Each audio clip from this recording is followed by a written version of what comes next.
All right, let's dive in. So, Mage, if you're watching my screen share, and say, I would say everybody listening, hop into my screen share instead of Lackey for the moment, and you'll see the screen. So I'm going to hit on the deck editor tab. This is where I have all my saved decks. I can just kind of pick which one I want here. I'm going to go with this Ghost Bear Cons deck. Once I have that pulled up here, it shows all my cards, and then I'm going to hit on the Load Entire Deck to You button, and that will pull it into the game. You can see here my stockpile has 60, which is your life. So your deck is your life in this game. Once that deck hits 0, and as soon as it hits 0, you've lost. So Corey, if you want to load up, and we can dive in. I'm just looking at some. So who do we have in here? We have Mage. Anyone else in chat so far? Looks like we got Lucen Dacier, sorry if I mispronounced that, and Cyberduck. Excellent. Welcome, gents. Pretty close. I pronounced the last name Dacier, but close enough. French pronunciation. Gotcha. Welcome, Lucian. Actually, I'll pull Discord up on my phone. That way I can kind of look without flipping screens back and forth. All right, so we are ready. So as I said, your deck is your life in this game. You start with 60 cards. Once that hits 0, the game is over for you. Usually we will roll to see who goes first. Corey, we can do that now. You can hit that roll dice button. We both get a 3. Let's do it again. I get a 6. So generally the way I play is whoever wins the roll can pick whether they want to go first or second. Before we do that, we want to draw 5 cards. So I'm going to hit this draw card button. 2, 3, 4, 5. When you're on your screen in Lackey, if you are in Lackey spectating, you can actually adjust the size of the enlarged card a little bit. So I try to get that usually as big as I can get it. You can also adjust the windows where your hand is, up and down to your preference. So if you're watching and you want to do that, feel free to do that now. If you're watching the screen share, then basically you're stuck watching whatever I'm doing. But if you are in Lackey, you can actually kind of navigate whatever is visible. Corey, let's both make our hands visible to everybody so that the spectators can kind of watch as we go.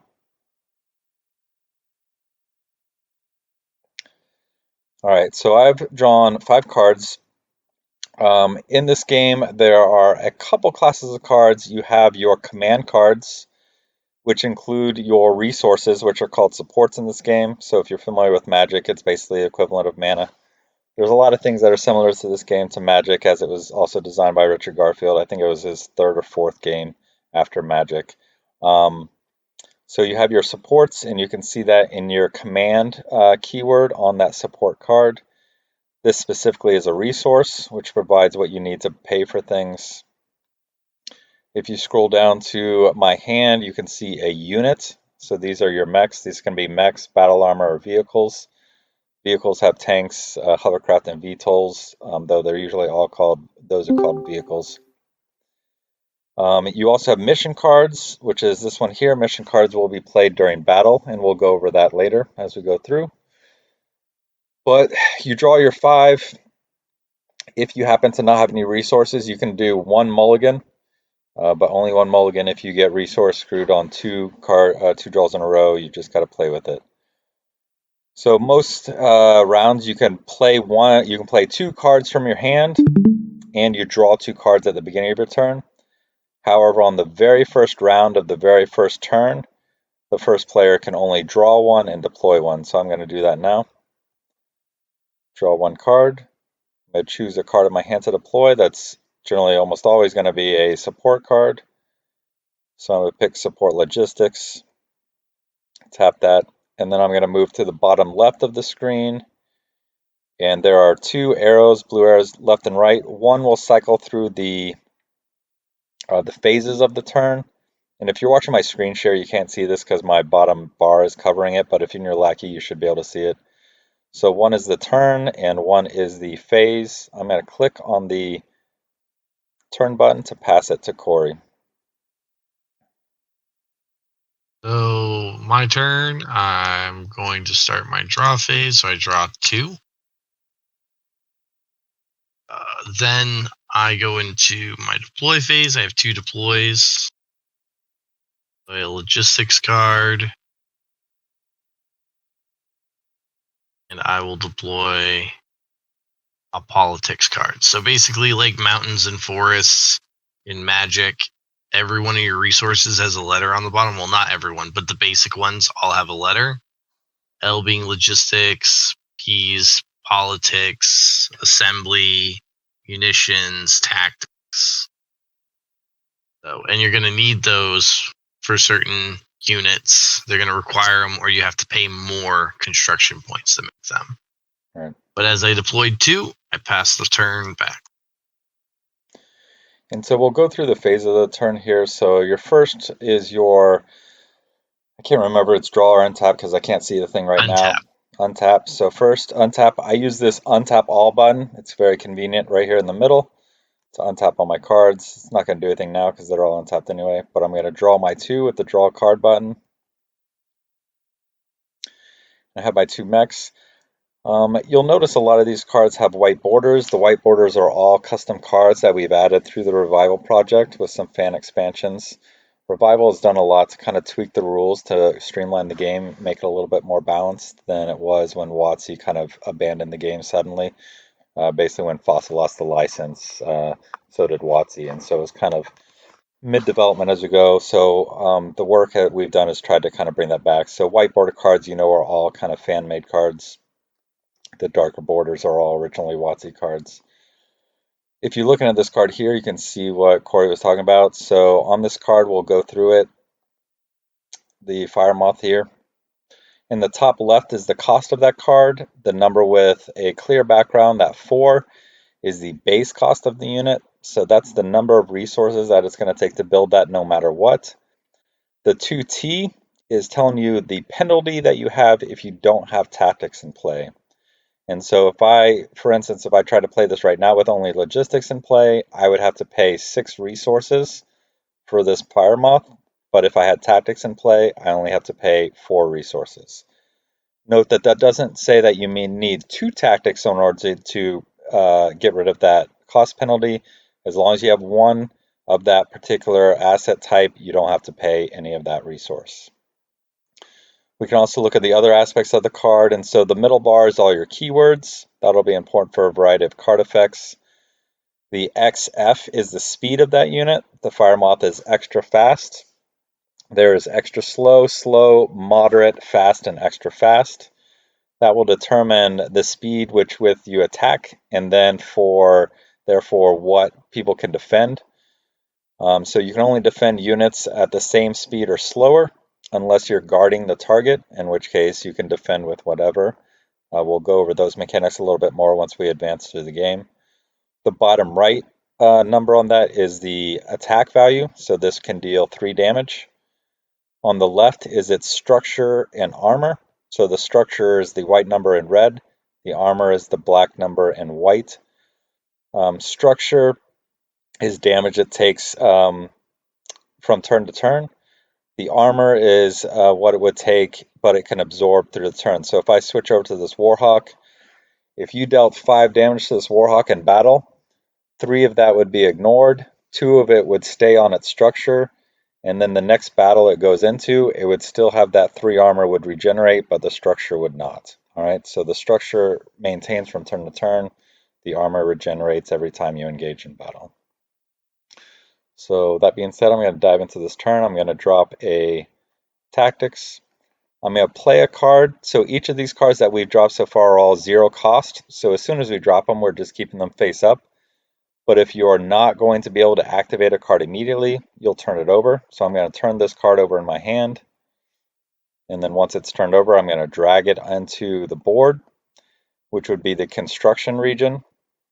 And then you start to construct that unit. So I'm going to tap my logistics, I'm going to tap my tactics. That's going to give me 2 resources to give me 2 construction counters. I'm going to add that to that unit. That's all I can do for the turn, and I'm going to pass it back to Corey. Aha, this will be nice. All right. So I just drew a subterfuge card. It's played in the play phase just like normal. This one, report from the watch, costs 0 plus 3p, but I have p, so I don't have to pay for it. But normally you turn it over, but it costs 0, so play it. Allows me to look at the top 5 cards on my deck, or Travis's deck technically, but I'm going to use it on mine. And I can either shuffle, or I can put those 5 cards in any order I want. And if you're So, are we watching, supposed to be able to see these cards at the moment? it's not just because of the way the software is set up, but Corey can see the cards Yeah. because he's the player. So Gotcha. Okay. I'll do it so everyone feel to all top 5. There you go. So you should be able to see them now. Yep, I don't know. I can see them. So if I know people are Travis using can. my, I don't know if the mage. Yeah, I still can't see them. if you hop over to the screen share on Lackey or on Discord, then you can see. You should be able to see them. Yeah, I can see them there. I just can't mouse over and make them bigger or anything. Gotcha. I'll do that for you guys. So we have War Funds, which is a resource, a unit, another unit. So we got 4 units there. And there are, because art is in limited supply, there are some custom cards that don't have art yet. So if you see a blank card, that's why. It's just, there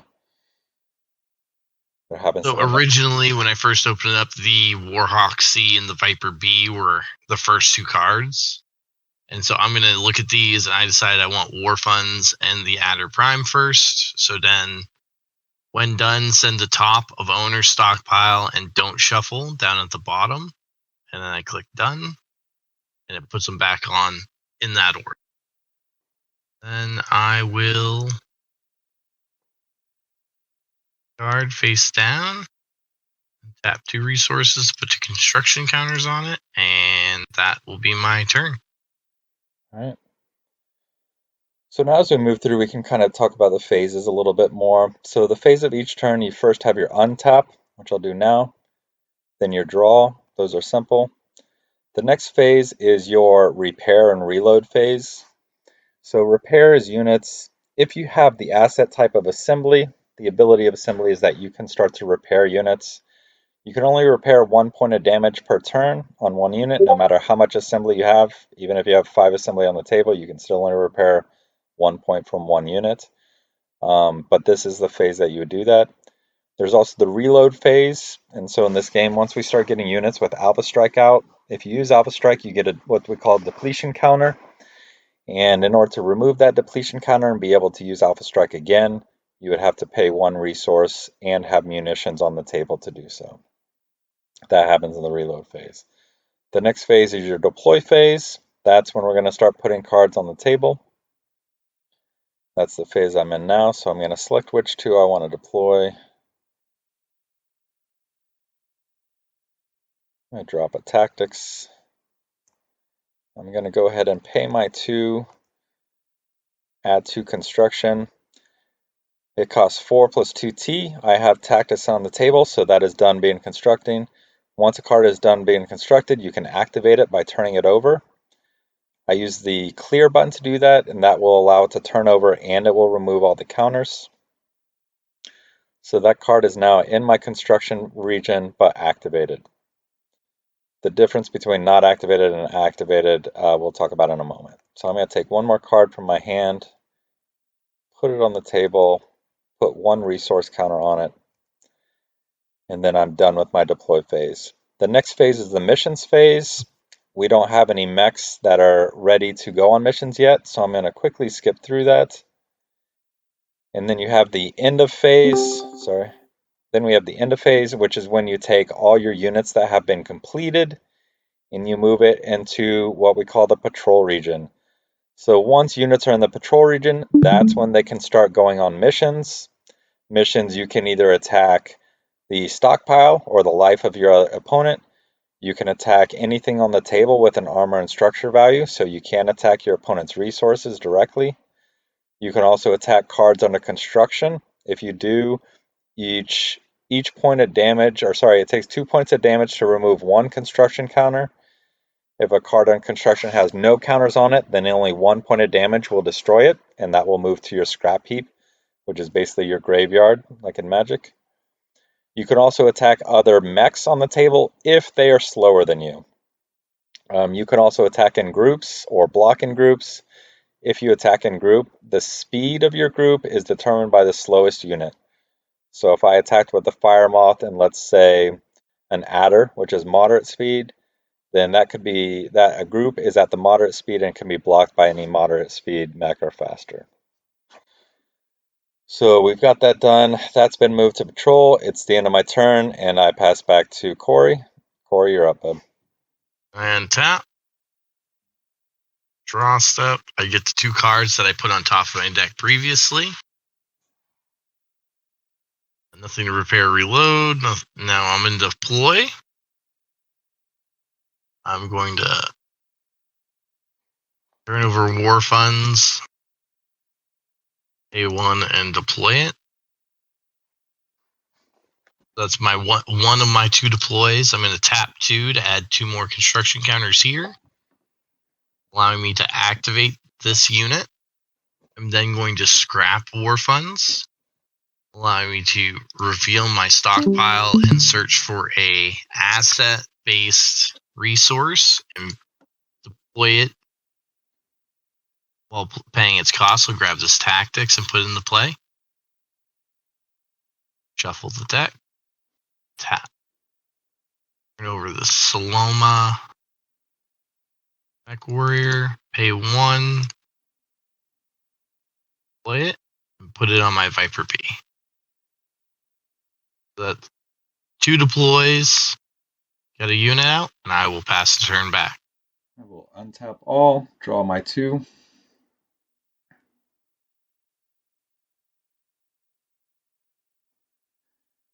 So I have a unit and resource. Things get a little bit more interesting for me as I decide, because if I have, now that Corey has a mech out, he can start attacking things that are under construction, so I got to be careful not to leave them too vulnerable. I'm going to look at his unit, and I have it highlighted on the screen share right now. If those that are watching in Lackey, just highlight the Viper B that Corey has on the table. You can start to look at some of the abilities of that card in the text. So AP means if it's attacking a target that is not a unit, it can deal extra damage to it. Long range is something where if you attack a target and you're blocked, you can still deal that amount of damage to the target and bypass the defenders if you'd like. The overheat ability is overheat 1 for AP plus 1. The 1 overheat means you can deal 1 damage to yourself to get whatever bonus follows it. And then the jump goes to adding initiative. Initiative is going to be important once we engage in a battle. Initiative determines who assigns damage and plays mission cards first. Mission cards are like interrupts from Magic, so they're just kind of an instant effect. So obviously it's your advantage to assign damage and play missions after your opponents. And so whoever wins initiative declares those things last. You can change your initiative by jumping. All players start with 0 as a default for initiative. And if you play tactics as a support, it brings that base up to 1. So right now I have tactics in play and Corey has tactics in play. So right now our base initiative is both 1. However, he has a pilot. Pilots tend to increase initiative. So if we were to engage our 2 units in battle right now, he would have 2 to my 1, which would give him an advantage. 1, 2, 3, 4, 5, 6. All right.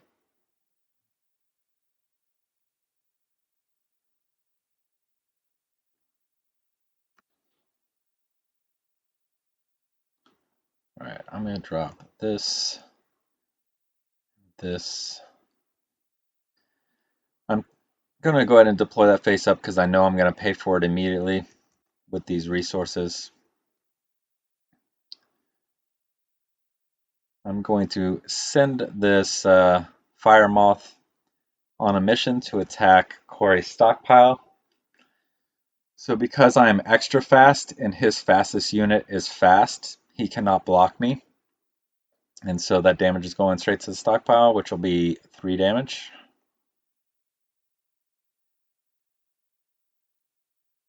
And Corey just used this scrap a card button to do that. If you're, I think you can do this as a spectator and lackey, but certainly if you're watching my screen, another way to do that is to right click anywhere on the screen. It gives you a lot of options.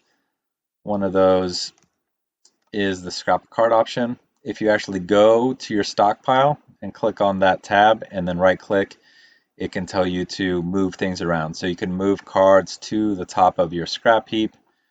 That's good maybe if you get hit for like 10 or 15 and you don't want to tap that scrap a card button 10 or 15 times. That is the last mission I could do for this phase, so I'm going to go ahead and move my Viper up at the end of my turn, and then I'm going to pass my turn back to Corey.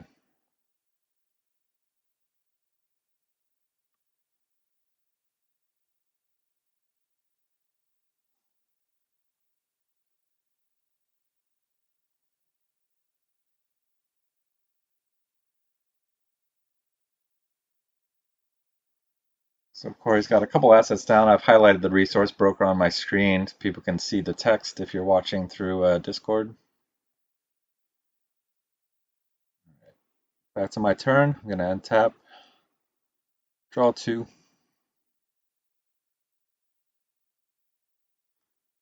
tap 1, let's pay war funds.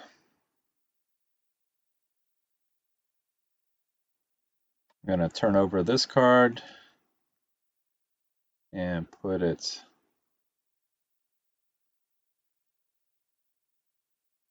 actually, I'm going to pay for this card here. Tap my war funds to pay for that. Cost of 1. I'm going to tap these 2 cards to finish constructing Bjorn. I'm going to tap my resource broker to add 3 tokens.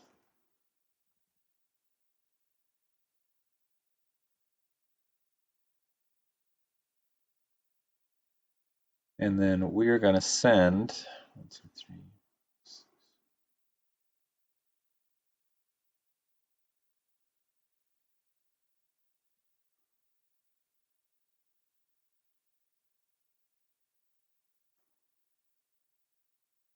I'm going to send my Viper, actually I'm going to send my Fire Moth at the resource broker.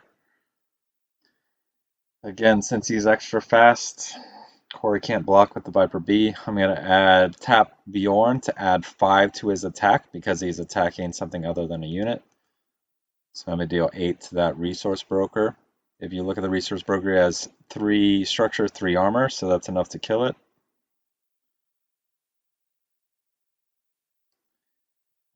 We're going to hold my Viper in patrol to defend if needed, and then pass the turn.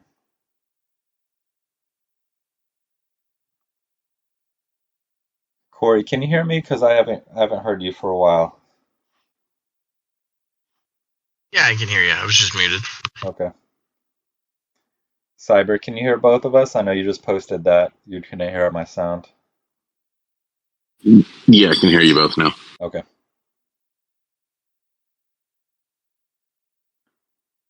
So if you guys want to unmute, if you have any questions along the way, please do so. If I know you can only see cards maybe that we're highlighting, so if there's a card that you want me to put my cursor over, if you're watching on Discord, just let me know and I'll do that so you can read what the card does.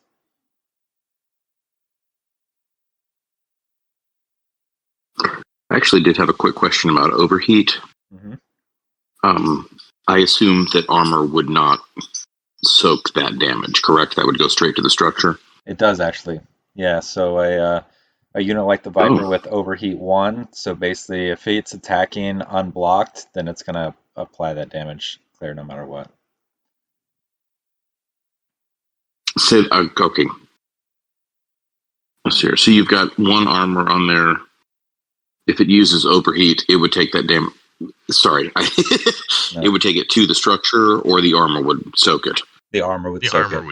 Yep. Oh, wow. Okay. And then that armor, like, so if, let's say, we battle, or I attack with my my Viper B, and he attacks me with Viper B, I overheat. For that battle, I've used my 1 point of armor. Right. So then any damage he does just goes straight to the structure. Okay. Yeah. And it's very uncommon for a mech to have overheat for AP.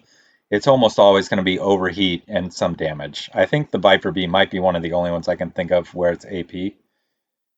But usually it's something, you're going to see something like overheat 2 plus 3 attack, or overheat 2 for missile 2, or things like that. Okay. But in this case, that Viper is going to be really good at structure bashing because it's going to soak, especially if it's not opposed. Yeah, we just call that a resource hunter. So mechs like that, they're not super strong in battle, but they can do a lot of damage to resources out there. Gotcha. Thank you. You're welcome. So just to be clear, when you attack someone's stockpile, and they're sending like their actual cards into the scrap heap, right? Correct. Yep. And so you're actively making it harder for them to get stuff done as you attack them. Exactly. Right. Cool.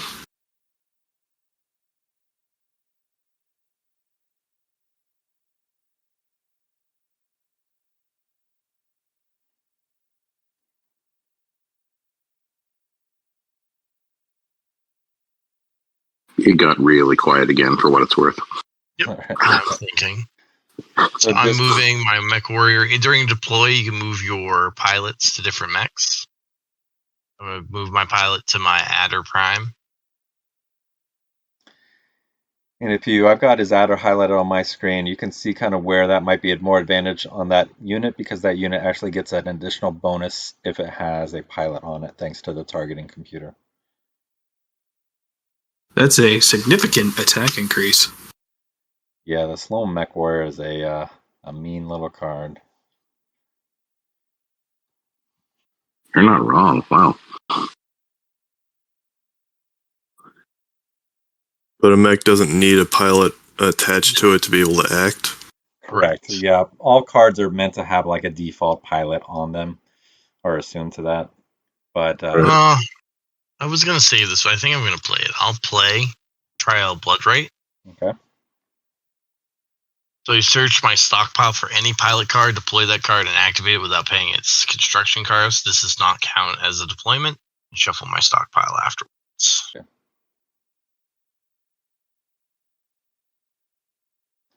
I know what card might be coming from that one. I'm going to go grab Rookie Pilot. Ooh, I didn't expect that. Okay. And I'm going to place that on Firemoth Olathe. Got it. Now that is a cool card. I like that. Mm-hmm.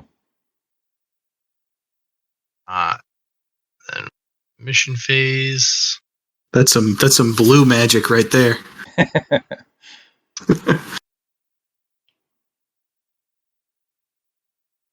Oh wait, you're saying his mech has a rookie pilot? Yes, Rookie Pilot is the only pilot that can actually be put onto opposing units because it gives -3 attack. Very rude. Oh, that's nasty. Yeah. My Viper B will be attacking Bjorn Jorgensen. All right. So you can deal what, 5? 5, yep. All right. So I'm looking at this, guys. So this real quick note, Corey's making things a little confusing. That adder can't actually go into the patrol region yet. It doesn't go until the end. All right. So Viper B, he can deal 5 damage. Bjorn can take 7. And so this is where I'm thinking, okay, why is he attacking Bjorn? He either just wants to do 5. It's very uncommon for people to attack targets like this when you're not going to kill it. Usually when you attack a target like a resource, you want to attack with enough to kill it in one turn. It's not too advantageous to make multiple hits at it. So that tells me that he probably has a mission in his hand that could augment the attack of this unit on this card. And Bjorn is possibly the strongest card in the game, depends on who you talk about, so I really don't want him to die right now. I'm going to go ahead and block with the Viper B. Since my Viper B is obviously the same speed as another Viper B, I can do that. We both have 1 initiative because we both have tactics out. Neither of our mechs has a pilot, and so far we haven't decided to jump, which means that the attacker is going to win initiative. So that means I have to assign my damage first. I'm going to go ahead and just say my 3 damage is going to the Viper B, which is the only target in this instance, and then pass the initiative to Corey. So now, this is where I have to ask, because I've never actually done this before. Okay. So, I'm going to overheat. So Okay. I take 2 damage from you. I'm going to overheat. So I have 3 damage plus long range 1 plus 2 AP. I'm going to assign 2 damage to you and 1 damage to Con Bjorn. Would that effectively do 3 damage because of the AP? Great question. The answer is no, and that's actually specific to Revival, that you can't use long AP to enhance long range. Okay. With that knowledge, if you want to take back the attack, you're welcome to do so. In the original rules, the ruling was yes, that you could do that, but we reversed that in this rule set. Because I saw that ruling, but I wanted to double check because of how it was worded. yeah, Because I'm not using the AP damage to be long range damage. I'm using 1 point of my base damage to do the long range, and then if I would get the 2 AP on top of it. yeah, I see what you're saying, but it's still, if I need to clarify that more, I will. But essentially, Okay. AP comes from machine guns and small pulse lasers, so just like thematically, it would Gotcha. not be long range. Yeah. No worries. Then yeah, I would not do that attack. Okay. But that's why I did it, and then I checked. Perfect. I like it. And for those watching, when he took the 3 damage to structure, because he had taken 4 total, 3 from my Viper, 1 from his overheat. 1 of those got absorbed through armor, and that's why he only added 3 damage, because it was only 3 made it to his structure. Then I will end my turn, and I have to run to the car real quick. Okay. I'll untap all, draw my 2. Alright, what do we got? Alright, so I'm going to drop this Warhawk. I'm going to go ahead and leave it face up because I plan on finishing construction this turn. I'm going to drop another card as a support. So I'm going to pay, that's 5, 6 supports to add 6 to that. 1, 2, 3, 4, 5, 6. Then I'm going to tap my resource broker and clear it to add 3 more, which fully constructs it. So I'm going to go ahead and clear that card.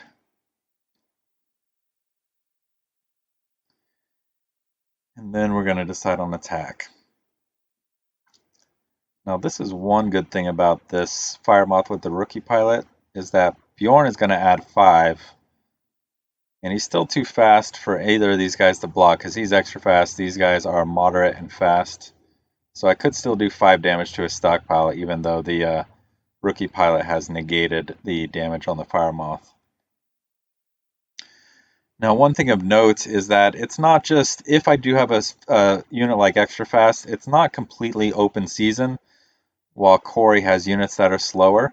What you can do is that during your mission phase, instead of sending your unit on a mission, you can move that unit to assign it to guard a specific target or a specific region. And so the nuances of that are slightly different. If he, let's say, moved this Viper to guard his stockpile, then basically any target directed at his stockpile, he can block it regardless of his speed. So even if, let's say, this Masakari was guarding his stockpile, if it was his card, the Masakari could still block the Fire Moth even though it is a slow speed, all right, because it is guarding that target. Now another thing about guarding, and this is specific to the Revival rule set, is that if you are blocking something that you are guarding, you do not have to tap to do so.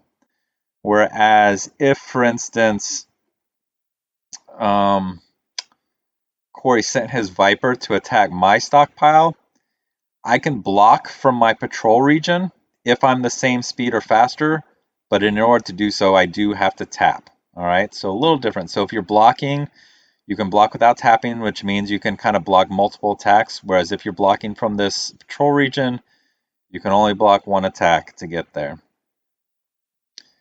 And now you can also guard other units. So if I wanted to, I could, specify to my Viper to guard my Masakari or the Warhawk. No free birth names here. Guard the Warhawk because it's slow, and mechs that are slower can be attacked. So once I do get this Warhawk out on the table, because it is slow, it could be attacked by both the Adder and the Viper B because they're moderate and fast. Both are faster than this target here.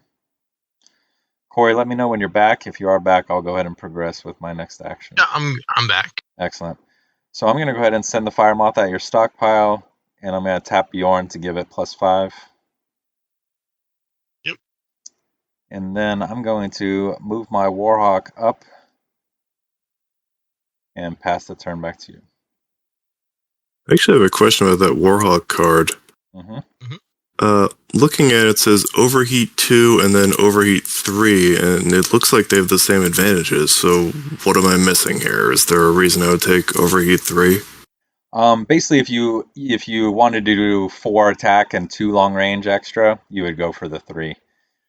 Oh, so you can do both of the. Okay, You can do both. So Yeah. you can Alpha Strike, Overheat 2, and Overheat 3 if you wanted. And the Alpha They're Strike all considered separate. Yep, they're all considered separates, and so you could either do 2 damage to yourself. There's no reason to just do 3 damage, but you can either do 2 damage or 5 damage to yourself to get 1 or 2 of those bonuses. The missile is an interesting one. Missile, there's a lot of changes that we've done to missile in the revival rule set, and so I'm just going to explain that. If you want the other, just read the rule book. So in this missile 1, you can apply it in 2 ways. You can either do it as a straight bonus to your attack, so you can just get +1 attack. You could also roll for damage. And so if you do roll, you roll a d6. On a 1, you get 1 damage. On a 2, you get 2. On a 3, you get 3. On a 4, 5, 6, you do 0 damage. So the average is still 1, but you do have a chance of spiking it up to 3. You also have the fallback of getting 0.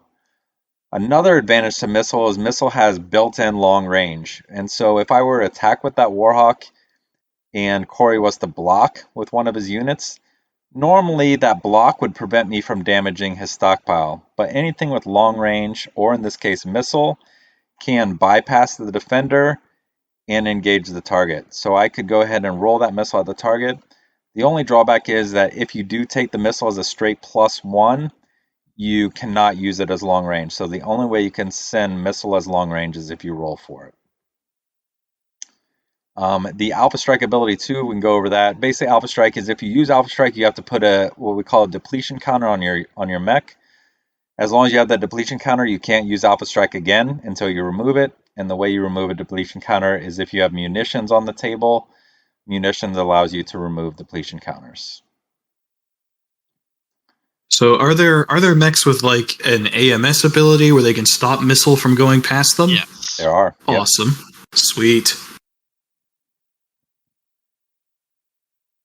Yeah, pretty much all technology up through maybe like 3055 or 3060 has been incorporated into the game in some way. Things like stealth armor aren't in there. Things like moderate range missiles aren't in there. Yeah, the game essentially was brought up into the mid to late 3050s before WotC lost the license. What about LAMs? LAMs are not in the game. Ah, No. makes sense as to why, but Yeah. There's also no aerospace fighters in the game. There are aerospace missions that you can use, but as a unit, aerospace fighters are not in the game. Fair enough. Game would be pretty complicated with flying rules on top of everything else. Yeah. There are Is there flying thought units, to however. is there thought to add some of that stuff in as we go through revival in the future, or Revival isn't targeted on doing that, but there is another fan expansion called BattleTech Tactics, and they have added aerospace and a lot of the more advanced technology. Okay. And that's just a separate plugin. If you just download the BattleTech Tactics plugin, they've got about 1,000 extra cards in there, and so there's a lot of options there. Oh, geez. Okay.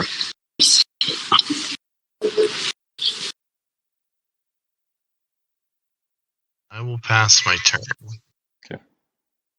Tap, draw 2.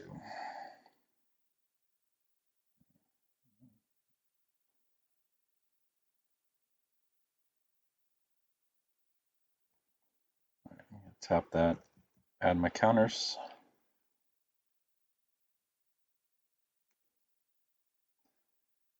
Play Saloma MechWarrior. So with pilots like this Saloma MechWarrior, as soon as it's activated, so technically I skipped the steps there. So technically it would go to my command post. I would construct it with the one I paid. Then I would activate it. Once it's activated, it deploys immediately to a mech. And so those are the steps. So I guess since I'm doing a tutorial, I shouldn't skip anything. So he's now on the Warhawk. That was my first deployment. My second deployment is going to go here. I'll pay 5.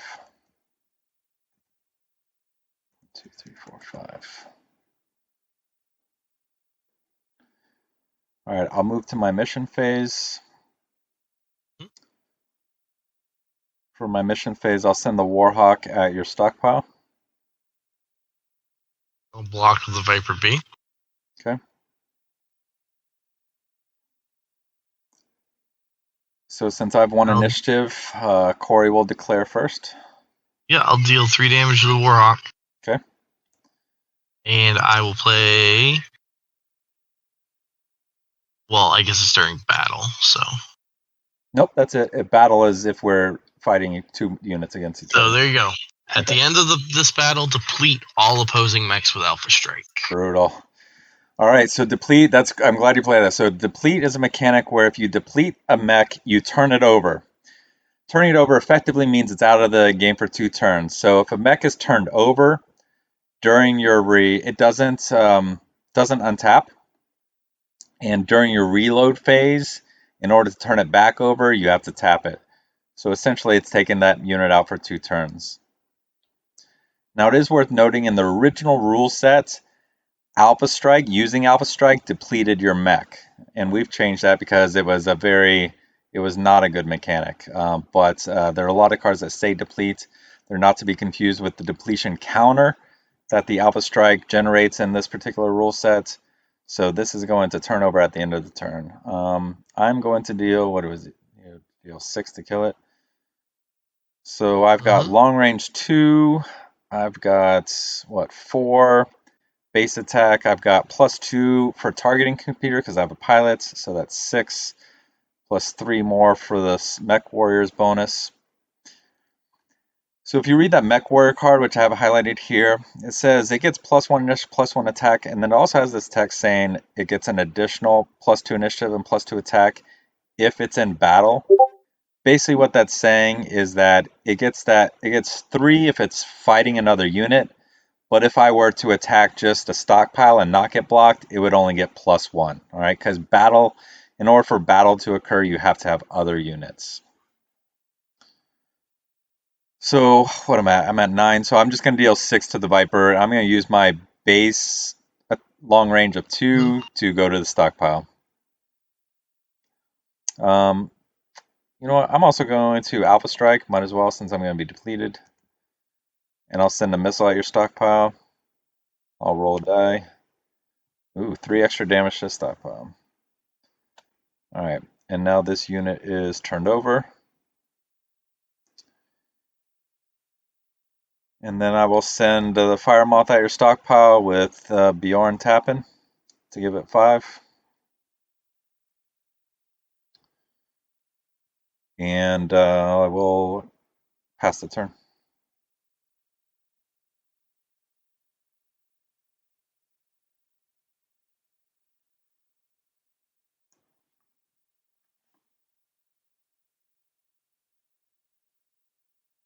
I'll add 4 more counters to this.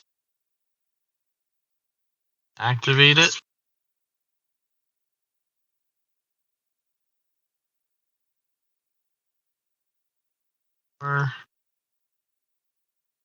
This and activate it. The logistics return.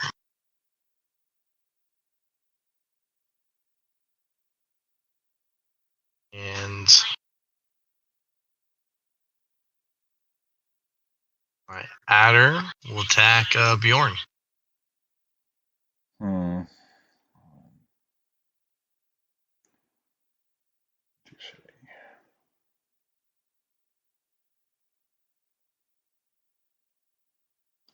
I'm going to go ahead and block with my Viper. I will deal 3 damage to the adder.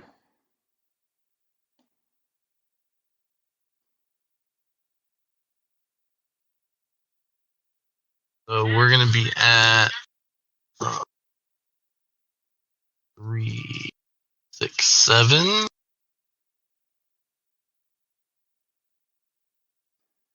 7 is enough to kill me, so I'm going to scrap the Viper. I'm just thinking. Oh, for the long range, yeah.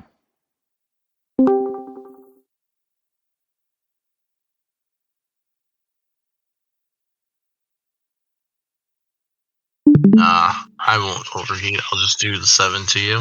Okay. I'll pass the turn. Untap. Draw 2.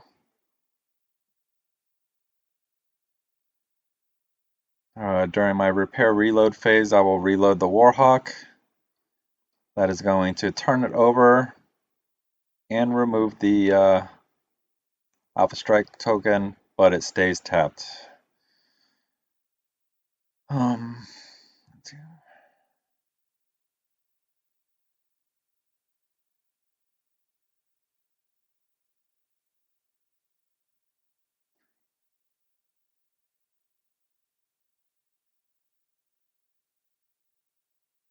So while your cards are still active, are they still counting as part of your total stockpile? Nope, they are not. Okay. And so if you look at this logistics card, in each of these supports, they have a little bonus ability. So logistics ability is that you can take a card from your hand and put it back in your stockpile. And so it's one of the few ways that you can basically put hands back and rebuild your life.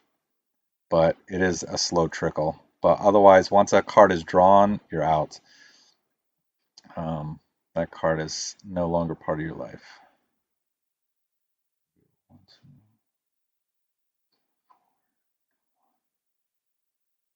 All right, I'm going to drop 1.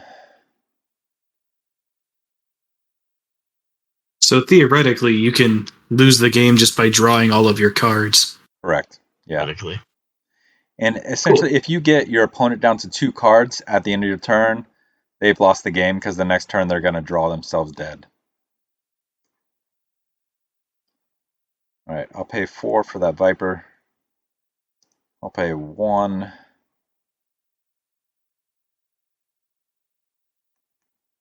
That answered a question I didn't realize I had, which is it's when it hits 0, not when you try to draw against 0, right? Correct. Yeah. 0 is you're dead at 0, not -1. Yeah. Good question. Okay.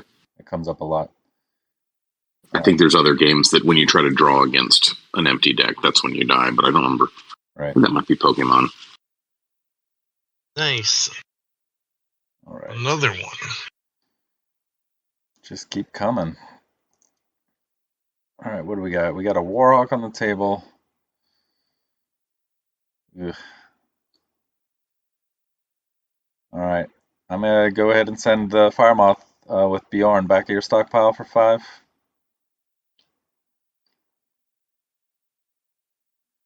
I'm going to move my Warhawk and Viper up to patrol region at end of turn, and then pass the turn to you, Corey.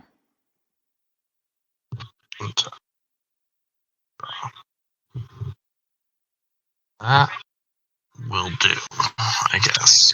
I'm not happy about it, but it'll do.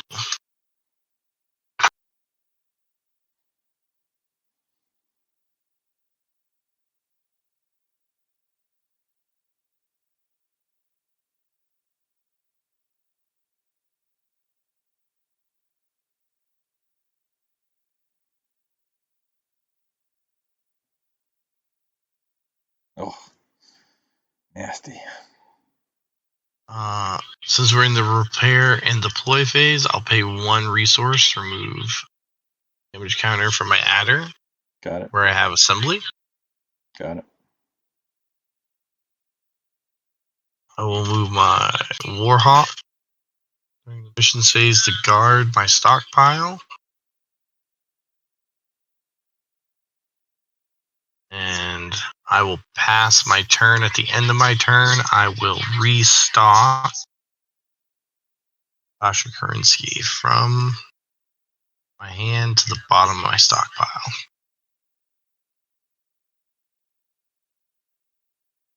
Normally, you don't have to tell your opponent what you're restocking, but our hands are revealed anyways.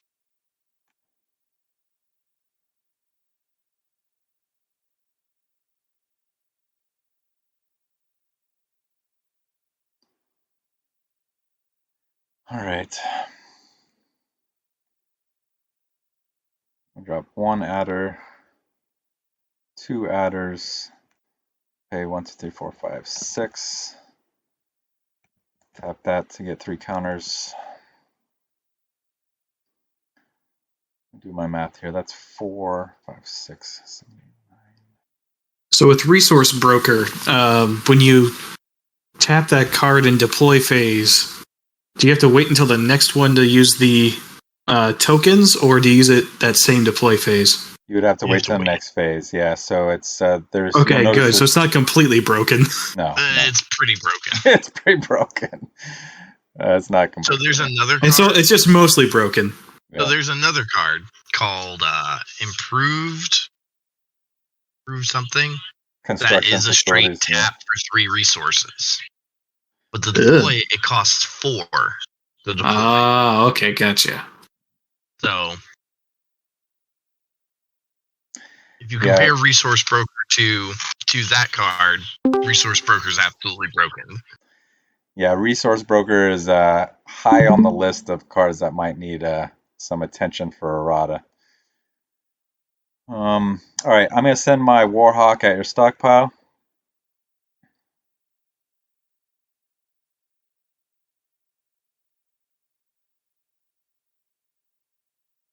Sorry, you said stockpile? Yep. The Warhawk Prime. I will defend with my Hunchback 2C revised. Whew. All right, this could be fun. All right, you first.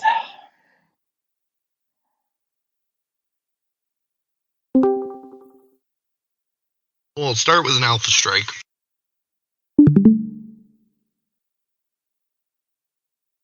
Bring me up to 2, 5, bring me up to 10.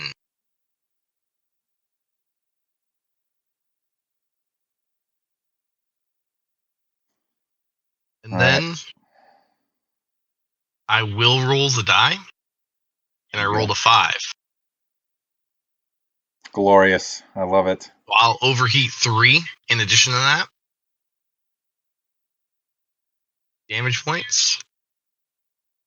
Do another 6. So I'll be doing 16 damage to your Warhawk Prime. Fucking love it. That's why I made that card. All right, 16 coming in. He's gonna be dead. I'm going to use both overheats, and I'm gonna Alpha Strike to get my missile at your stockpile. The rest of the damage will go to your Hunchback. So that'll be 1, 2, 3, 4 long range plus a missile. The missile roll is here. Nothing from the missile. So 4 long range.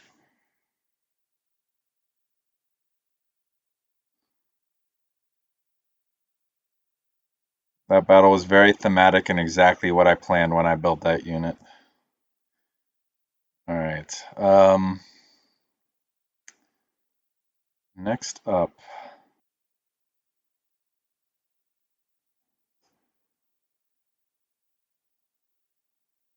I'm going to send my Warhawk at your... All right. I'm going to move my adders up.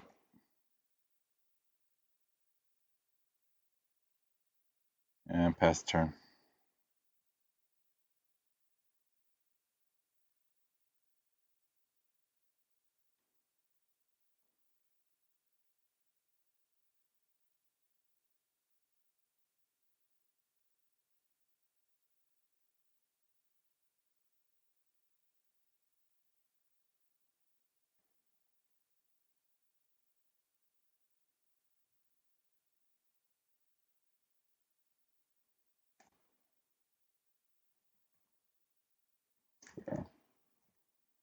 One, two, 3, 6.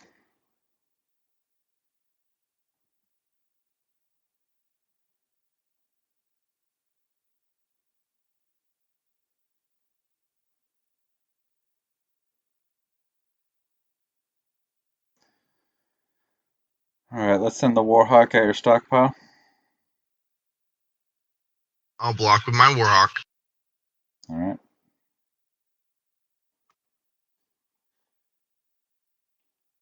Tied initiative, your choice, or your first. 4, 6, 9. Sorry, Corey, was that you were just doing 9? You're not overheating? No, I'm thinking, Okay. counting everything, because I don't think there's a way I can win here. Because it does 6, so you're going to kill me no matter what. So, yep, I'll call that game there. All right. And folks, we can play this out. So he would do. So let's go ahead and play this out, Corey. You got. I'm going to Alpha Strike and Overheat 5. All right. So I'm bringing 9, 10, 11, 12, 13, and a missile. So 13. All right. So that's 13. That's enough to kill me. I am also going to overheat. And then I am going to deal, what's that, 6, 7, 8 for targeting computer, 9, 10 for my overheat, 13 for my Salama. I am actually going to deal 2 of that a long range to his stockpile because he's done enough overheat damage to take himself out. So 2 long range, both of our Warhawks are dead. And you get to swing free, basically, with your Firemoth goes for 5, takes him down, and then I could also attack with these adders, which both have long range 2 to take him down to 0. And there's a game, everyone. Any questions? The Fire Moth Aletha early just killed me. Yeah. Dang. It was certainly one of the more one-sided card game matches I've seen. So it wasn't really bad until he took out my resource broker. Like, that's what really hurt me because he has extra fast. Yeah, and without the con, that rookie pilot essentially neutered that mech, and so it was just lucky to have Latha and Bjorn out.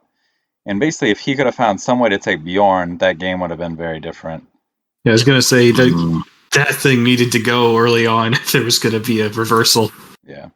And note, if you look at the text on Bjorn, it's a unique card. So unique means that you can only put 1 in your deck. So I had a 1 in 60 chance of drawing that card, and I drew it in my Same thing with Fire Moth Aletha. Yeah. But I did have other Fire Moths in the deck, so at least I could have had something extra fast, but yeah. And Aletha herself is a pretty nasty card, so. But because of cards like that, Fire Moth Aletha and the other Fire Moths, I have changed my sideboard. And so for those watching, if you go to the links part of the Discord, there's a link to the playlist on Renegade HPG, which has all kinds of TCG content. It has deck building strategy. It has gameplay. It has a lot of gameplay. It has some kind of historical overview of decks from the old World Championships back in like 98, 99. And so there's a lot of info there. Some basics for deck building. So if you go to the Discord screen share instead of the Lackey Watch, I'll hop over to the deck editor tab on Lackey. And so up here is the deck I built and the deck I played with. For those that joined us a little late, basically once you have a deck and you can save decks up here, pick which one you want. And then once you have it, you click this load entire deck and that will bring it into the game. But to build a deck, let's just say, let's click on a new deck. The bottom cards are all the cards you can build from. If you know what card you want, you can just kind of type in the name and pull it, and then you just kind of drag it up. You can also use filters. So let's say that I just wanted Clan Ghost Bear, so I could click on the affiliation filter, tap that, just say Ghost Bear, and then it will show me all Ghost Bear cards. And and there's lots of different filters here. You can see kind of all the different categories with which the cards are designated. So you can filter by the type, unit, command card, resource, mission, keywords, alignment, affiliation, all this stuff, cost. There's a tab for all this stuff down here. You can even search for text, specific text. If you know you're looking for something with specific ability, you can do that here. And that's how you build your deck.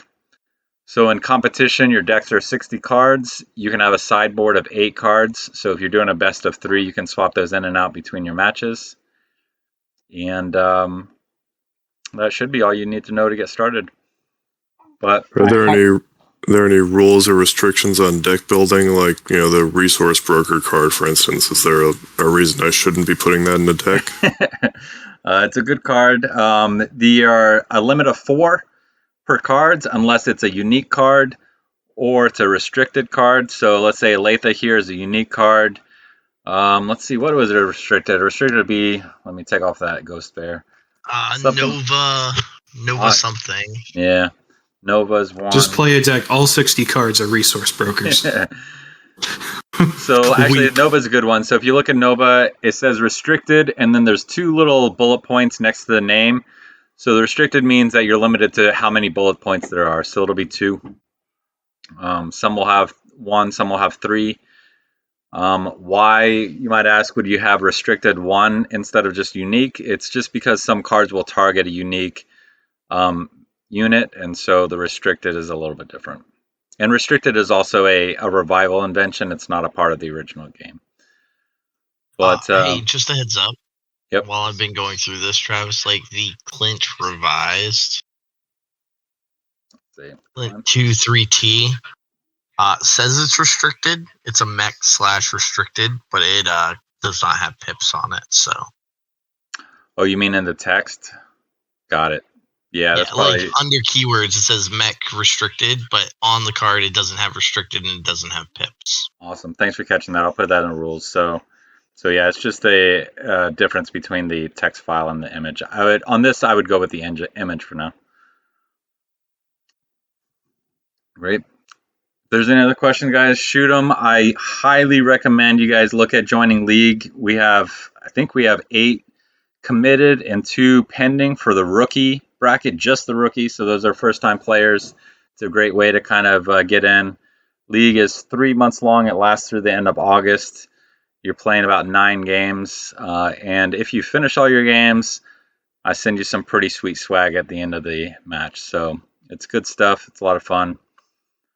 And yeah, we'll also do events. I do single day events. I tried to do it every month, but I got a new baby in the house, so I haven't done it lately. But I'm hoping in July we'll do another single day event, which is usually Sundays. And then players have to complete 3 games on that day, depending on the number of people. Usually we've only had a smaller amount, so 3 games covers it. It's just a short tournament. I'll also send a couple custom cards out to the participants in those. So fun ways to get involved. If you have questions about it, reach out to me, ask, and I'll be happy to fill in, answer any questions. Quick question for you. Yep. Are there any deck lists for the revival setup at this point? Not for revival, though I've actually had a couple build. I was going to drop some into the deck list channel. So I would say give me like 2 days and I'll drop some samples in there that you guys can kind of play test and get an idea with. Sweet. Thank you. Yeah, and I'll drop this Ghost Bear Cons deck that I just played with. I also have a Kurita C3 deck. I might hide my sneaky layout deck because I want to use that in League, but it's pretty nasty, a la blue denial type of theme. But yeah, we'll drop some decks in there, and so you guys can have some base to build from. But a core question or a base question for deck building is 24 resources, 24 units, and then 12 other. So either missions or command cards with pilots or whatnot. That's a very basic strategy. And then within those resources, try to have at least 14 and ideally 17 that are 0 cost so that you don't get stuck having resources you can't deploy early in the game. And then as far as the resource curve for units, that you got to kind of figure out, it's a very different resource curve with the Revival than the original rule set. It's part of why Revival exists, because in the original game, cheap, fast units kind of dominated the meta. Not very thematic for BattleTech.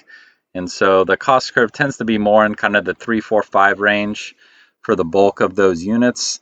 You're going to want a couple cheaper units, and you don't want to go too heavy on the big units. Depending on your deck, the Resource Broker definitely opens it up as an option. But just kind of find that balance. But finding that balance in resource curve is part of getting good at the game. So can't explain it too much. That's part of the magic. And figuring out how your deck synergizes and builds. But for affiliation, if you're playing constructed, you got to build with an affiliation. So obviously you can't have wolf cards in a Ghost Bear deck. You can't have clan cards in an Inner Sphere deck. So there are Inner Sphere generic cards, and there are Inner Sphere cards that are specific to houses. That all says on the card, and that those middle keywords, it'll tell you what affiliation it's limited to. And I think does that include mechs? Like, there's no captured clan mechs? There are no captured clan mechs. Oh, lame. I do plan to add cards into future Revival expansions to open that up, but we're not there yet. All right. What's this? A little bit. What's the significance of the card rarity tab there? It's when we're doing sealed, it'll be important. So there are sealed events, which actually I really enjoy. Sealed is my favorite format, but I added it to all my custom cards with that in mind, so that if we were doing draft or sealed, it auto generates packs, and so it'll add those rarities in there. So some of those one day events that we do will be sealed events, and so that rarity will come into play there. All right, thanks. No problem. Any other questions, gents? Any other tabs you want me to explore? I will kind of swing over to this plugin tab. If you do download multiple plugins, and so we're using the OP or the Organized Play plugin, and there's also just a BT TCG plugin, which I have on the Discord channel, and that is just all original WotC cards, no errata, nothing added. If you want to kind of go for the classic experience. And then there is the other fan project, BattleTech Tactics, which has the cards. They use the original rule set. There's not a lot, and they try to kind of make their changes with cards instead of with tweaks to the rules. But it's definitely another way to play the game. And if you have different plugins involved, all you got to do is kind of click that drag down screen, pick the one you want, and it'll pull you into that plugin. And then once you're on the plugin, just go to the server, connect to the server, and then you can find who else is on that server. And I realized it just kind of disconnected, so if you were connected with me and through Lackey, then it probably just got booted. But just pick your plugin, easy peasy, log into the server, play the game. So far, the games that I've seen have been clan on clan. Are they just like objectively better than Inner Sphere cards most of the time? No, it's just what we happen to be playing. Like the last I played my Leo deck, against Corey, and it was strong. I have my Curious C3 deck is also pretty strong, though I think Corey had beaten that deck. But yeah, I think it's fairly well balanced. Okay. So I know that's definitely a recurring issue in the tabletop is the nature of clan shit. Yeah, they're different styles, which is part of what I tried to do with Revival. Is kind of there was a lot of cards that got redone, especially Intersphere cards, especially a lot of the bigger clan units got redone to kind of make them play a little bit more thematically. And so, as you play this, give me some feedback. If it feels thematic, great. But in the original game, it was really the way they costed cards. It made clan mechs cost an extraordinary amount. And so you're looking at direwolves that cost like 19 to deploy, even a Timberwolf that costs like 15 or 12 to deploy, which you're very rare to get units that big out on the table, just because you're going to get swarmed if you do that. But and the Intersphere advantage, Intersphere tends to have a bigger tempo, so they tend to get things out a little quicker. And they have more tricks under the hand. Clans are more just kind of punch you in the face. The Intersphere decks tend to play a little bit more tricky, a little bit more nuance to them. So like some interrupts, that type of thing. Yeah, certainly. Missions, command cards that do a kind of lot more devious things. So obviously we're trying, with Revival, I've tried to bring the game back to feel more like tabletop. And so any feedback people have and as they play, I'm happy to take. Yeah, for example, Widowmaker, Natasha Karinsky's Direwolf costs 20 base with plus 4A, 4L, and 4M. Damn. You get a 11 with 4 armor, like 11 structure, 4 armor, and 12 attack. That has overheat 5 for plus 7 attack. Yeah, the original game, it skewed weapon strength based on their range. And basically what that did is it hyperinflated the damage of clan mechs and big mechs in general, but especially clan mechs. And that therefore inflated the cost. And in the original game, there's some changes we made to Revival to make kind of it a little easier to get kind of higher cost units out. But you're really never going to play units that cost more than 10 or 12.